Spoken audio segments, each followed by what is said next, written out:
被告何歡同受害人何春嘅妻子顏如玉有染，佢唔單止淫人妻，仲處心積慮，想完全佔有顏如玉，於是約何春出嚟將佢殺死。顏如玉至今毫不明，我哋係有理由相信，亦都同遭被告殺害嘅。我哋深信全能嘅上帝，因為佢係公義嘅，呢一度係法庭，係佢彰顯公義同何春申冤嘅地方。高手嚟喎！辯方，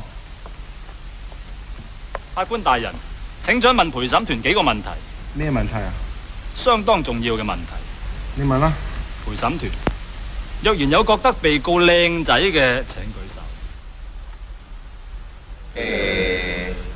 有覺得被告唔靚仔嘅，請舉手。有認為被告極度樣衰到非常嘅，請舉手。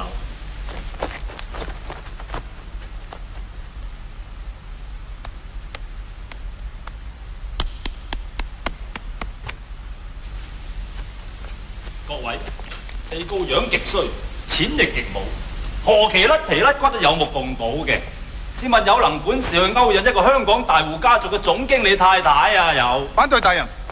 大人，我只想證明控方指證被告嘅殺人動機根本上就離晒大譜。大人，辯方嘅比喻先至離晒大譜兼不切實際。實際啲啊嗱，嗰位姑娘，如果被告想溝你，你受唔受溝？梗係唔受啦！俾翻1000幾百個你啊，頂住半晚先都得啩？有冇搞錯啊？1000幾百咁少啊，想溝我？你個死賊！喂，大姑，你係答問題咯，你乜難死撐㗎啫？你而家咩狀態啊？你有咩身體話俾我？你係一個童心未盡，失身有你啊！我話你知啊！我呢個位置都唔理你坐街坐啊！坐到你死一地啊！又坐死你！睇啊你！我女咗，我話你靜一靜。